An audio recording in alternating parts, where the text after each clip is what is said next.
لیکن وہ لوگوں کی داد اتنی زیادہ تھی کہ میں وہیں سے شاعر بن گیا۔ ہماری خواہشیں اظہار کی حد تک نہیں جاتی، ہمارا حوصلہ دیدار سے آگے نہیں بڑھتا، اور ہماری زندگی میں ایک سستی سی مسلسل ہے، ہمارا خون اس رفتار سے آگے نہیں بڑھتا۔ فراز صاحب کی ایک عادت یہ تھی کہ وہ عام طور پر مشاعروں میں کسی کو داد نہیں دیتے تھے یا کم دیتے تھے۔ تو جب میں اپنا کلام پڑھ کے میں اسٹیج سے اتر رہا تھا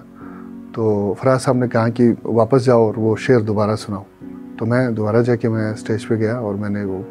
شعر پڑھا۔ وہ میرے لیے ایک غیر معمولی بات تھی کہ اتنے بڑے شاعر نے مجھے داد دی اور دوبارہ مجھ سے پڑھوایا۔ اور پھر ایک اور بڑا مسئلہ جو ہمارے ساتھ درپیش ہے کہ ہمارے شعراء نے بڑی اچھی شاعری کی، بہت اچھی لائنیں انہوں نے لکھی، غزلیں نظمیں، تو وہ دور کہیں کسی بڑے شعر میں لکھے ہوئے شاعر نے اس کو اٹھا لیا اور اپنا بنا لیا۔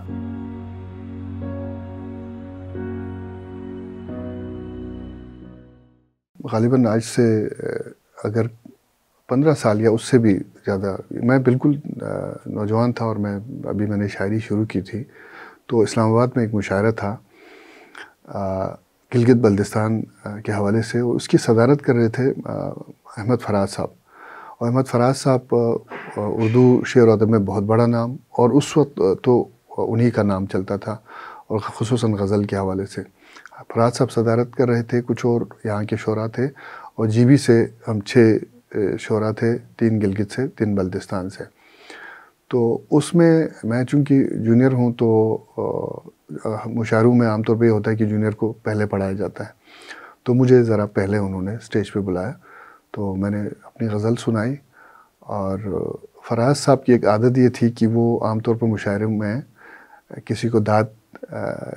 نہیں دیتے تھے یا کم دیتے تھے، یہ ان کی عادت تھی کہ وہ آرام سے بیٹھے رہتے تھے، اور بہت اچھا کوئی شعر ان کو لگے کہ یہ کچھ زیادہ اچھا ہے تو وہ داد دے دیتے تھے۔ تو میں نے بھی دیکھا، میں شعر پڑھ رہا ہوں، فراز صاحب آرام سے بیٹھے ہوئے ہیں، تو وہ خیر اس پہ کوئی دکھ نہیں تھا کہ وہ فراز صاحب کا لیول کچھ اور ہے، ہم کچھ اور ہیں۔ تو جب میں اپنا کلام پڑھ کے میں اسٹیج سے اتر رہا تھا تو فراز صاحب نے کہا کہ واپس جاؤ اور وہ شعر دوبارہ سناؤ۔ تو انہوں نے خود شعر کا تھوڑا سا مصرع پڑھ کے بتایا کہ یہ پڑھ کے سناؤ۔ تو میں دوبارہ جا کے میں اسٹیج پہ گیا اور میں نے وہ شعر پڑھا۔ تو وہ میرے لیے ایک غیر معمولی بات تھی کہ میں ایک جونیئر شاعر ہوں، اتنے بڑے شاعر نے مجھے داد دی اور دوبارہ مجھ سے پڑھوایا۔ لیکن محفل میں شاید لوگوں نے اس کو ٹھیک سے محسوس نہ کیا کہ ایک معمول ہے، شاعر کو داد ملتی ہے اور اس سے دوبارہ پڑھایا جاتا ہے، یہ سلسلہ چلتا ہے۔ لیکن اس کا اندازہ ہمیں اگلے روز ہوا۔ اس وقت ہمارے استاد پروفیسر حشمت کمال الہامی صاحب زندہ تھے، تو ان کے ساتھ ہم اور ہمارے اسلم سہار صاحب کے ساتھ ہم گئے فراز صاحب سے ملنے۔ وہ اپنے آفس میں بیٹھے تھے، وہاں ہم ان سے ملنے گئے تو انہوں نے کہا کہ مجھے آج صبح کسی نے کال کی اور کہا کہ فراز صاحب کل آپ نے جس کو داد دی ہے وہ شاعر کون ہے اور کہاں کا ہے؟ تو ہم ذرا حیرت صاحب نے پوچھا سر ایسا کیوں؟ تو فراز صاحب نے اخبار اٹھایا، انگریزی کا اخبار ڈان، اور وہ اس پہ انہوں نے پہلے سے ہی اس کو جو ان لائنوں کو، جس خبر میں جو خاص لائنیں تھیں ان کو ہائی لائٹ کیا ہوا تھا، تو وہ ہمارے سامنے رکھا۔ تو اس میں پھر وہ لکھا ہوا تھا کہ فراز صاحب نے کسی شاعر کو داد دی، اور میرا نام بھی لکھا تھا اور وہ شعر بھی لکھا تھا رومن میں۔ تو یہ پھر حیرت ہمیں ہوئی، اور ہمارے استاد نے کہا کہ یہ بہت بڑی بات ہے، ہمارے لیے اعزاز کی بات ہے۔ تو وہ پھر کٹنگ بھی میں فراز صاحب سے میں نے لی تھی، اور اس کو پھر میں اپنی زندگی کا ایک بہت بڑا واقعہ سمجھتا ہوں کہ اس کے بعد مجھے بہت حوصلہ ملا اور پھر شاعری اور بہتر ہوتی گئی۔ تو وہ جو جس پہ فراز صاحب نے مجھے داد دی، وہ ایک غزل میں یہ شعر ہے۔ میں غزل سے کچھ شعر سناتا ہوں، پھر وہ شعر بھی سناؤں گا کہ اور یہ بھی میں وضاحت کر دوں، ویسے عام طور پر کہتے ہیں کہ شاعر کو اپنے شعر کی وضاحت نہیں کرنی چاہیے، اس کو تشریح خود نہیں کرنی چاہیے۔ میں تشریح نہیں کروں گا، لیکن میں ایک بیک گراؤنڈ اس کا بتاؤں گا کہ ہم جہاں رہتے ہیں گلگت بلتستان، وہاں پر جس طرح کی محرومی ہم محسوس کرتے ہیں کہ ہم باقی ملک سے شاید کٹا ہوا ہے، اور ایک دکھ جو محرومی کا ہمارا ہے، تو یعنی ہمارے باپ دادا نے اس علاقے کو آزاد کیا، اور جو مقصد ہمارا تھا، جس مقصد کے لیے ہم نے آزادی حاصل کی تھی، شاید وہ ہم ابھی تک اس کی طرف کوشش کر رہے ہیں اور وہ مقصد ہم پا نہیں سکے. تو یہ دکھ جو ہے نا اس غزل میں مجموعی طور پر اس دکھ کا میں نے بیان کیا ہے. لیکن پھر شاعری کا اپنا انداز ہوتا ہے. تو عرض کیا ہے کہ اسی در سے اسی دیوار سے آگے نہیں بڑھتا, اسی در سے اسی دیوار سے آگے نہیں بڑھتا, یہ کیسا پیار ہے جو پیار سے آگے نہیں بڑھتا, یہ کیسا پیار ہے جو پیار سے آگے نہیں بڑھتا, اور ہماری خواہشیں اظہار کی حد تک نہیں جاتی, ہماری خواہشیں اظہار کی حد تک نہیں جاتی, ہمارا حوصلہ دیدار سے آگے نہیں بڑھتا, ہمارا حوصلہ دیدار سے آگے نہیں بڑھتا, اور ہماری زندگی میں ایک سستی سی مسلسل ہے, ہمارا خون اس رفتار سے آگے نہیں بڑھتا, اور کسی کے ہاتھ سے پی کر کسی کو بھول جاتے ہیں, ہمارا درد اس معیار سے آگے نہیں بڑھتا, اور عجب ایک قحط ہے اس آنکھ میں تیرے حوالے سے, چھلک کر اشک بھی رخسار سے آگے نہیں بڑھتا, اور ہماری جستجو ہے ہم تیرے اقرار تک پہنچیں, ہمارا خواب ایک انکار سے آگے نہیں بڑھتا. اور اسی میں وہ شعر ہے جس پہ فراز صاحب نے داد دی کہ ہماری زندگی لوگوں میں رہ کر بھی اکیلی ہے, ہماری زندگی لوگوں میں رہ کر بھی اکیلی ہے, ہمارا راستہ بازار سے آگے نہیں بڑھتا, ہمارا راستہ بازار سے آگے نہیں بڑھتا, اور ہماری سوچ تیری گرد پا کو چھو نہیں سکتی, ہمارا ذہن اس آزار سے آگے نہیں بڑھتا, اور ہماری آرزو ذیشان پوری ہی نہیں ہوتی, ہمارا مسئلہ اخبار سے آگے نہیں بڑھتا, اسی در سے اسی دیوار سے آگے نہیں بڑھتا, یہ کیسا پیار ہے جو پیار سے آگے نہیں بڑھتا. شاید میں میٹرک سے پہلے یا بہت عرصہ پہلے شاید میں شاعری شروع کرتا, لیکن ایک واقعہ اس دوران ہوا کہ ایک دفعہ ٹیچر نے کتابیں چیک کی, کاپیاں چیک کی, تو کہیں میں نے یہ شاعری لکھی ہوئی تھی, تو انہوں نے وہ سارے کاغذ نکال لیے اور میری اچھی خاصی مرمت بھی کی, اور وہ سارے جو کاغذ ہیں ان کو ایک لفافے میں بند کر کے میرے ایک کلاس فیلو کو دیا کہ یہ جا کے ان کے والد کو دے دیں. تو وہ میرے ذہن میں پھر یہ بات شاید بیٹھ گئی تھی کہ شاید بری چیز ہے شعر و شاعری کو لکھنا یا پسند کرنا, لیکن دوسری طرف یہ تھا کہ نصاب میں ہمیں یہ چیزیں پڑھائی بھی جاتی تھی, تو ایک کنفیوژن میں شاید تھوڑا سا میرا ٹائم اس طرح سے گزر گیا. لیکن میں شعر اس وقت مجھے یاد ہے کہ کم سے کم 3-4 ڈائری میرے پاس ایسی تھیں جو شاعری سے بھری ہوئی تھی, اور مجھے نہیں پتہ تھا کہ وہ اچھی چیزیں ہیں یا بری ہیں, یا میں قانون کے مطابق لکھ رہا ہوں یا اس سے ہٹ کے کوئی چیز لکھ رہا ہوں, مجھے اس چیز کا علم نہیں. تو میں نے ان کو بتایا بھی کہ میں تو اس طرح سے شاعری نہیں کرتا, وہ مشاعرے کا مجھے علم نہیں ہے. تو انہوں نے کہا نہیں آپ آئیں, آپ کے بارے میں ہم نے سنا ہے. تو ہوتا یہ تھا کہ وہ جو محفلیں ہمارے ہاں جمتی ہے شاعری کی, جسے تنمو کہتے ہیں, میوزک محفل جو میوزیکل پروگرامز ہوتے ہیں, ان میں کہیں میری شاعری میرے جو دوست ہیں وہ پڑھتے تھے, تو وہاں سے ان کو پتہ چلا تھا. تو یہ 97 میں نے پہلا مشاعرہ پڑھا اسکردو میں, اور میں اس حوالے سے آپ کو بہت خوش قسمت سمجھتا ہوں کہ جو پہلا مشاعرہ تھا اس میں نے جو کلام پڑھا اس کو اتنا زیادہ پسند کیا لوگوں نے, اور میں ڈرا ہوا تھا, میں بالکل ہی نروس تھا کہ پتہ نہیں کیا ہوگا, مشاعرے کے آداب کا مجھے نہیں پتہ تھا اس وقت. تو میں نے اسٹیج پہ جا کے جب کلام سٹارٹ کیا تو بہت زیادہ داد مل رہی تھی, لیکن میں لوگوں کی طرف دیکھ نہیں رہا تھا, میں پڑھتا جا رہا تھا. اس محفل سے جب میں نکلا, میں وہ شعر میں مجھے 1-2 شعر اگر یاد ہیں کہ افسانہ غم خود کو سنا کر میری آنکھیں روتی ہیں تیری یاد میں اکثر میری آنکھیں, تم جب سے گئے چھوڑ کے تنہا مجھے جانا تکتی ہیں تیری راہ برابر میری آنکھیں. اس طرح کی لائنیں تھیں اور مجھے بہت زیادہ داد ملی. تو میں اسٹیج سے جب میں اترا اور میں گھر کی طرف جا رہا تھا, تو اس کے بعد جو ذہنی جو کیفیت ہے وہ زیادہ تیز ہو گئی شاعری کی طرف, یعنی وہ لوگوں کی داد اتنی زیادہ تھی کہ میں وہیں سے شاعر بن گیا. اور پڑھائی کا اگر میں آپ کو بتا دوں تو میں پڑھائی میں بہت سست تھا, اور میں پچھلی سیٹوں پہ بیٹھا کرتا تھا, اور کوشش کرتا تھا کہ میں محفلوں میں اور جو بزم ادب کی محافل ہوتی تھی اسکول میں ان سے میں بچنے کی کوشش کرتا تھا, اسٹیج پہ نہیں چڑھتا تھا. 1-2 دفعہ جبری مجھے بٹھایا تو میں بہت کام رہا تھا ٹانگیں, تو یہ سلسلہ چلتا رہا. اور پڑھائی میں سستی کی وجہ سے میں بیچ میں گیپ بھی آیا, لیکن میں نے پھر اردو میں ماسٹرز کی میں نے ڈگری حاصل کر لی. اس سے پہلے کہ میں یہ بات آپ کو بتاؤں، میں اپنے آپ کو خوش قسمت سمجھتا ہوں۔ جی بھی ویسے کہتے ہیں کہ بہت زرخیز ہیں ہر حوالے سے، ٹیلنٹ کے حوالے سے اور شعر و شاعری کے حوالے سے، اور جو دو شعر ہیں اسکردو اور گلگت، یہاں پہ جو محافل ہوتی ہیں اور جو شاعری ہوتی ہے وہ واقعی بہت کمال کی ہیں، اور اس کو پورا پاکستان جہاں جہاں اردو زبان سے لگاؤ رکھنے والے لوگ ہیں وہ اس کو سراہتے ہیں۔ تو لیکن میری خوش قسمتی کہ مجھے اس میں زیادہ اہمیت ملی بہت سارے اور شعراء کی طرح۔ تو لاہور میں میرا اس دفعہ جانا ہوا تھا، میں اپنے ذاتی کسی کام سے گیا تھا، تو پاک ٹی ہاؤس چونکہ شعراء اور ادباء کے بیٹھنے کی ایک جگہ ہے اور ایک تاریخی اس کی حیثیت ہے، یہاں پہ بہت سارے ہمارے شعراء یہاں بیٹھ کر انہوں نے ادبی تحریکوں کو یہاں سے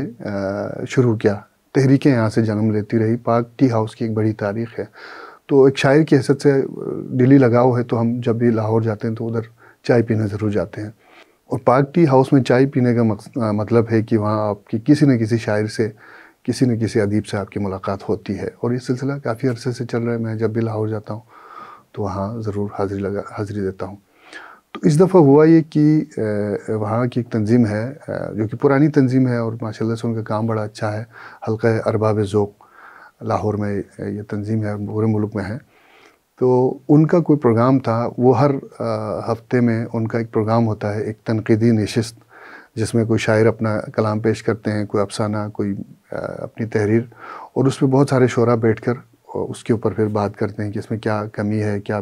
بہتری ہے، اس پہ بات کرتے ہیں۔ اس طرح کی ایک تقریب تھی، تو مجھے وہاں دعوت دی گئی، اور دعوت ہمارے ایک شاعر ہیں یوسف علی یوسف، ان سے بھی میرا پہلا تعارف تھا، اور یہ ان کا تعلق بلتستان سے، مجھے خیر نہیں پتہ تھا، لیکن یہ پیدا کراچی میں ہوئے، اس کے بعد وہیں پلے بڑھے، پھر سعودی عرب میں رہے کافی عرصہ۔ تو وہ اس تنظیم کے جو ان کی جو بورڈ ہے اس کے ممبر ہیں۔ یہ خیر ہمیں نہیں پتہ تھا، لیکن ان کو کسی طرح سے یہ اطلاع ملی کہ میں وہاں لاہور میں ہوں، تو انہوں نے رابطہ کیا ایک ہمارے دوست کے ذریعے، اور پھر مجھے وہاں پہ انہوں نے دعوت دی تھی۔ تو اس کے جو پروگرام تھا اس کی دو نشستیں تھیں۔ پہلے تو چونکہ امجد اسلام امجد صاحب اسی روز وفات پا چکے تھے، تو ان کے حوالے سے تعزیتی محفل تھی۔ اس کے بعد تنقیدی جو نشست ہے وہ شروع ہوئی، اور میں آپ کو یہ بات بتاؤں کہ تنقیدی نشستوں میں عام طور پر ایجنڈا پہلے سے طے ہوتا ہے، کس نے اپنا کلام پیش کرنا ہے، اور کس نے افسانہ پڑھنا ہے، اور کس نے بات کرنی ہے۔ تو وہاں پہ کسی شاعر کو مزید کلام پڑھنے کی گنجائش نہیں ہوتی، لیکن مجھے انہوں نے کہا کہ یہ بہت دور سے آئے، تو ان کو ہم موقع دیتے ہیں۔ تو پروگرام کے آخر میں مجھے اسٹیج پہ بلایا تھا،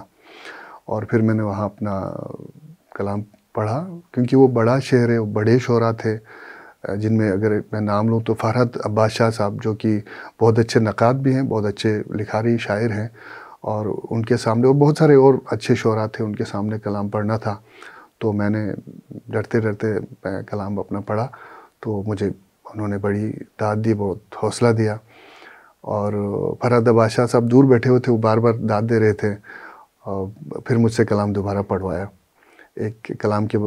لیے انہوں نے کہا کہ دوبارہ پڑھیں، دوبارہ سنا گیا۔ تو یہ ہوا، اور جب پروگرام ختم ہوا تو بھی فرحت عباس شاہ صاحب میرے پاس آئے، انہوں نے بہت زیادہ حوصلہ افزائی کی۔ وہاں پہ میں نے بہت سارے کلام سنائے تھے، یعنی مختلف کلام جو میرے ذہن میں اس وقت تھا، ان میں سے میں نے کچھ اشعار میں نے سنائے تھے، چونکہ میں اس وقت میرے پاس ڈائری نہیں تھی، اور فون بھی میں تیاری کر کے نہیں گیا تھا، تو شاید میں چیزوں کو ٹھیک سے نہیں دیکھ سکتا تھا۔ تو جو مجھے یاد تھا وہ میں نے پڑھ دیا۔ ان میں کچھ میں آپ کو سناتا ہوں کہ ایک غزل سے میں نے شعر سنایا تھا کہ کسی دن جب محبت کا حوالہ کام آئے گا، ہمارا تذکرہ بھی لا محالہ کام آئے گا، اور کہا اس نے اگر زندہ رہیں تو پھر ملیں گے ہم، کہا اس نے اگر زندہ رہیں تو پھر ملیں گے ہم، تو میں نے زخم یہ کہہ کر سنبھالا کام آئے گا، اور اجالا ہی نہ ہو تو کام کیا رہ جائے آنکھوں کا، اجالا ہی نہ ہو تو کام کیا رہ جائے آنکھوں کا، نہ ہو آنکھیں تو پھر کیسے اجالا کام آئے گا، نہ ہو آنکھیں تو پھر کیسے اجالا کام آئے گا۔ اور پھر میں نے دوسری غزلوں سے کچھ شعر سنائے تھے کہ جاؤں گا کہاں تیری کہانی سے نکل کر، ماہی ہوں میں مر جاؤں گا پانی سے نکل کر، اور جب سامنے رکھتا ہوں تیری کوئی نشانی، تو سامنے آتا ہے نشانی سے نکل کر، اور اب کیا ہے بڑھاپے کے سوا میرے بدن پہ، یہ کون گیا میری جوانی سے نکل کر۔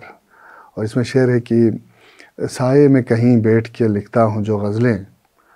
شیرینی سے آتی ہے خوبانی سے نکل کر۔ اور اس شعر پہ پھر بعد میں فرہاد عباس شاہ صاحب نے اور شعراء نے کہا کہ آپ کا چونکہ میرا تعارف اسکردو کا نام لے کے انہوں نے کیا تھا گلگت بلتستان کا، تو انہوں نے کہا کہ سچی شاعری وہ ہے کہ آپ کو اپنی زمین اور اپنے ارد گرد کے ماحول کی اس شعر سے خوشبو آئے، اس غزل سے۔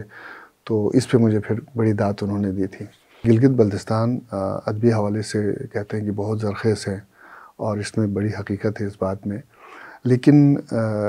جو اور بہت ساری ہماری محرومی ہے، اسی حساب سے ادبی جو حلقے ہیں وہ بھی ایک محرومی کا شکار ہیں کہ جو ادبی مراکز سے ہیں ان سے ہم کٹے ہوئے ہیں۔ لیکن اس کا مطلب یہ نہیں کہ ہم اپنی کوشش نہ کریں، ہم اپنی کوشش کرتے رہتے ہیں۔ اسکردو میں بہت ساری ادبی تنظیمیں ہیں، گلگت میں ہیں،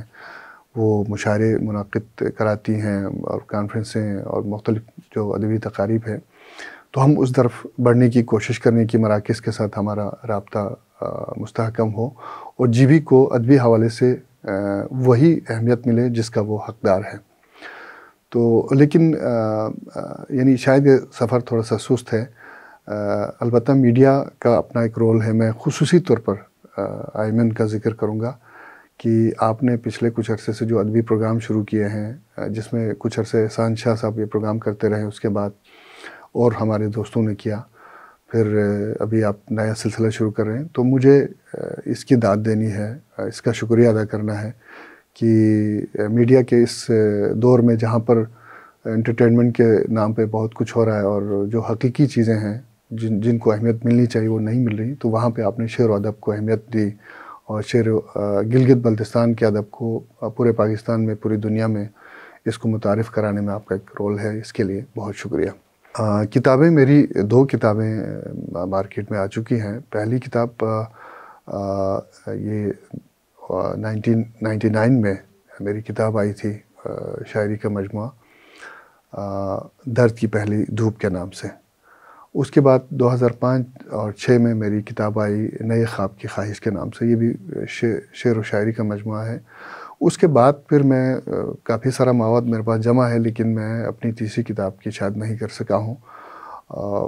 میری خواہش ہے کہ یہ جلد ہو جائے، اور اس کے لیے میں کوشش کر رہا ہوں۔ ہم شاعری کرتے ہیں تو اس میں بھی کچھ پیچیدگیوں کا ہمیں سامنا کرنا پڑتا ہے، اور پھر ایک اور بڑا مسئلہ جو ہمارے ساتھ درپیش ہے کہ ہمارے شعراء نے بڑی اچھی شاعری کی، بہت اچھی لائنیں انہوں نے لکھی، غزلیں، نظمیں، تو وہ دور کہیں کسی بڑے شہر میں لکھے ہوئے شاعر نے اس کو اٹھا لیا اور اپنا بنا لیا۔ اور یہ میں نے بہت سارے ہمارے شعراء ہیں جن کے ساتھ یہ ہوا ہے، اس کی اچھی خاصی لسٹ ہم بنا سکتے ہیں، فہرست بنا سکتے ہیں کہ یہ جو ہمارے شعراء تھے ان کا لکھا ہوا کسی اور نے اپنے نام سے شائع کر دیا، کہیں پڑھ دیا۔ تو میرے ساتھ بھی کئی دفعہ ایسا ہوا، ایک دفعہ نہیں، کئی دفعہ ایسا ہوا۔ اور ایک دفعہ کراچی کے ایک شاعر نے میری چیزیں اٹھا کے اپنے نام کر دیا، اور اسی طرح سے ایک دفعہ انڈیا کے ایک شاعر نے، اور میں انڈیا کے جو شاعر ہیں ان کا میں ذکر خصوصی طور پر اس لیے کروں گا کہ یہ شاعری میں ہوتا ہے کہ آپ ایک نئی چیز آپ کہہ دیتے ہیں، ایک نئی زمین میں آپ کوئی بات کرتے ہیں، تو اس کی بڑی اہمیت ہوتی ہے۔ اور میری غزل تھی جو اس وقت لوگوں نے بڑا پسند کیا، مجھے داد دی، اور اس میں کوئی نئی چیزیں تھیں، تو اس کو انہوں نے اٹھایا اور تھوڑا سا ادھر ادھر کر کے اپنے نام سے پڑھ دیا۔ تو وہ بڑے مشاعروں میں جانے والے لوگ ہیں، بڑے شہروں میں رہتے ہیں، تو اس کا مجھے دکھ ہے۔ اور وہ غزل میری تھی کہ نگاہ ناز پرنم ہے، تجھے کس بات کا غم ہے، دیا کیوں آج مدھم ہے، تجھے کس بات کا غم ہے، اور پریشانی تیری مجھ سے بس اب دیکھی نہیں جاتی، عجب اس دل کا عالم ہے، تجھے کس بات کا غم ہے، عجب اس دل کا عالم ہے، تجھے کس بات کا غم ہے، اور کسی کی بات کرنے سے، کسی کو یاد کرنے سے بدلتا دل کا موسم ہے، تجھے کس بات کا غم ہے، اور یقین اب تک تجھے میری محبت کا نہیں آیا، یقین اب تک تجھے میری محبت کا نہیں آیا، مجھے اس بات کا غم ہے، تجھے کس بات کا غم ہے، اور ملے فرصت تو وہ ذیشان تجھ کو یاد کرتا ہے، یہی احسان کیا کم ہے، تجھے کس بات کا غم ہے. تو اس میں جو مجھے اس بات کا غم ہے، تجھے کس بات کا غم ہے، تو اس کو انہوں نے چینج کر دیا کہ مجھے اس بات کا ڈر ہے، تجھے کس بات کا ڈر ہے. تو اس طرح سے انہوں نے کلام اپنا پڑھا تھا. وہ صدا جو غیب سے آتی ہے، وہ صدا جو غیب سے آتی ہے بے مطلب نہیں. تو جسے مذہب سمجھ بیٹھا ہے وہ مذہب نہیں. تو جسے مذہب سمجھ بیٹھا ہے وہ مذہب نہیں. اس قدر اللہ پر اپنا جتاتا ہے وہ حق، جیسے ملا کا اکیلا ہے ہمارا رب نہیں. جیسے ملا کا اکیلا ہے ہمارا رب نہیں. اور ہم نے جب سو دلیلیں دی تو وہ کہنے لگیں آپ کوئی معجزہ دکھلائیے کرتب نہیں. آپ کوئی معجزہ دکھلائیے کرتب نہیں. اور سب اسی کے نام پر دست و گریباں ہے یہاں. سب اسی کے نام پر دست و گریباں ہے یہاں. سب کے سب ہے مبتلا عشق یا پھر سب نہیں. سب کے سب ہے مبتلا عشق یا پھر سب نہیں. اور ہم غریبوں نے بھلے وقتوں میں مانگی تھی دعا، اس کی خوشنودی ملے دولت نہیں منصب نہیں. اس کی خوشنودی ملے دولت نہیں منصب نہیں. اور تیرے ہاں میں ہاں ملاتے زندگی کاٹی گئی. تیرے ہاں میں ہاں ملاتے زندگی کاٹی گئی. کی بہت خدمت گزاری اب نہیں بس اب نہیں. کی بہت خدمت گزاری اب نہیں بس اب نہیں. اور وصل کی شب صبح تک ذیشان یہ کہتا رہا. وصل کی شب صبح تک ذیشان یہ کہتا رہا. میں نے جس شب کی تمنا کی تھی یہ وہ شب نہیں. میں نے جس شب کی تمنا کی تھی یہ وہ شب نہیں.